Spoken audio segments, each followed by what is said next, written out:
Hi, I'm Dr. Jim Lakin. I've been a master gardener now for about 4 years, although I've been gardening for about 40 years.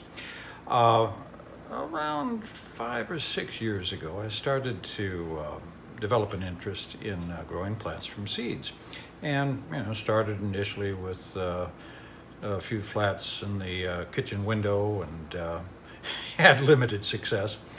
About 3 years ago, I decided I was going to go whole hog and see what I could accomplish, especially trying to germinate some of the more demanding native perennials. And this is what we ended up with. Okay, the first thing we started with was the Germination Cabinet. And this I made out in the workshop, just using 2x4s, insulation, put some plastic sheeting down here since the lower area is obviously getting a lot of water, and use some plexiglass to cover the front so you can keep an eye on what's going on there.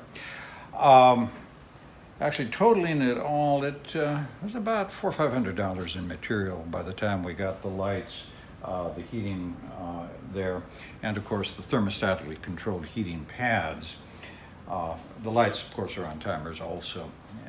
But if you got a warm area in the house, you can do it for a whole heck of a lot less money. But since we were using a garage area and I was having fun, I perhaps spent a little bit more money than was absolutely necessary. I'm Paulette Black. I've been a master gardener I was an intern for a year. Now I guess I'm a master gardener, learning all the time. Being with the lights, a grow light system, and I was given this by another gardener who had used it and worked with it and was done with it. So I was lucky enough to be the recipient of this. I started gardening and doing plants upstairs in the sunroom, growing sunflowers and some of the spider plants, coleus. So now I have this system, which I've never had before. This is the bulb for the plant stand, and it's a fluorescent bulb, and it's 4 growing plants. So yeah. I'm Marie Stolte, and I've been a master gardener since 2019, or actually an intern, but whatever. Anyway, I'm a master gardener, and this is my indoor seed starting setup, which, since it's the off season, these are actually all of the annual plants that I take outside in the summer and bring back in the winter, and some cuttings and things that I'm kind of playing with.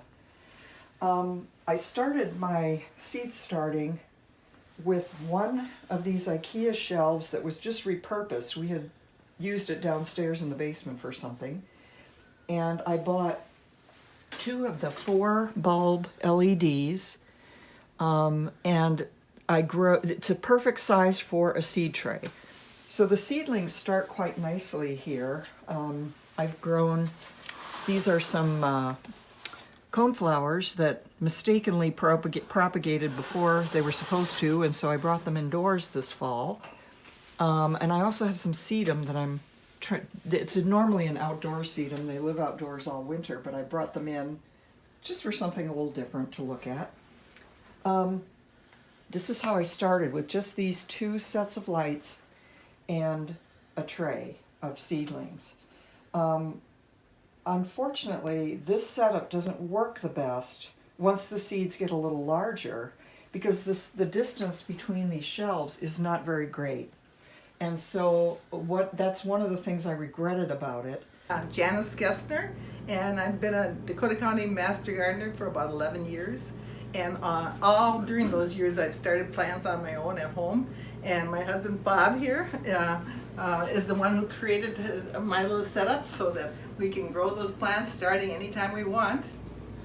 So if you add up all the costs, current costs, the rack, the light fixtures, and the S-hooks chains, the power strip, the timer, and 12 bulbs, Total cost would be about $350 if you were to buy it now. My name is Robert Hatlevig, and I'm a Minnesota Extension Master Gardener from Dakota County.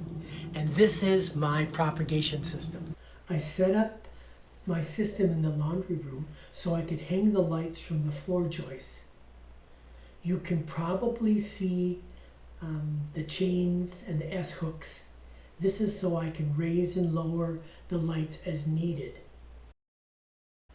I also used a car reflective shield to line the walls. This helps the light to be reflected back onto the plants.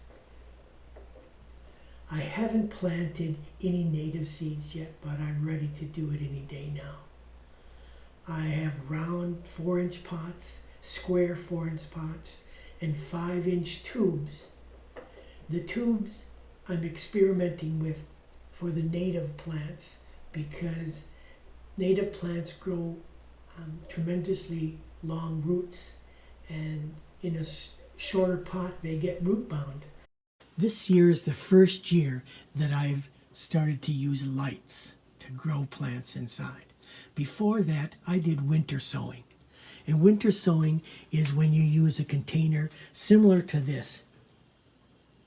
This happens to be a mixed lettuce container.